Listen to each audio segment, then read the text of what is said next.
A lot of you were feeling pretty good yesterday morning, bright-eyed and well-rested, enjoying the extra hour of sleep courtesy of the end of daylight saving. That's right, no S on the end, and the switch back to Eastern Standard Time.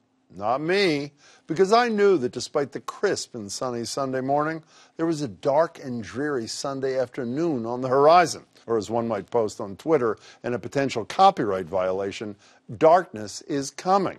You know, it's bad enough that the days are already starting to get shorter, the worst part of my least favorite season. But now as we fall back, as they say, it's only going to get worse. Tonight the sun sets at 4:32. Tomorrow it'll set at 4:31. And by Thanksgiving it'll start to set at 4:16, well before most of us even leave the office. And where does that leave us? With just a few moments of sun as you walk from the car or the tee into the office. Then 8 or so hours later, you're coming home in the dark, vitamin D deprived, never seeing sun at all save through some grimy office window by the grimier office coffee machine. Imagine what it'll do for rush hour traffic, making it harder to see the exits or tomorrow the signs for polling places. It's a question I ask every time we switch.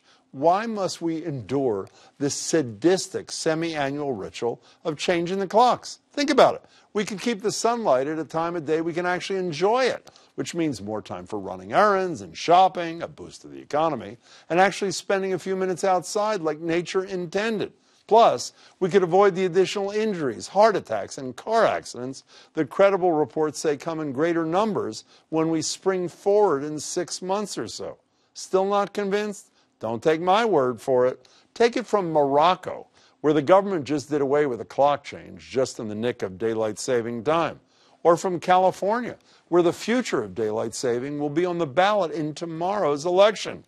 Because if they can do it in two of the sunniest places on earth, why shouldn't we do it here to make the most of the little sun we have left? You know, last year a state commission dedicated to exploring the idea of permanent daylight saving time found that Massachusetts could benefit from the switch. But since then, we haven't heard a peep. So what's the holdup? It's time our legislators finally see the light so the rest of us can too.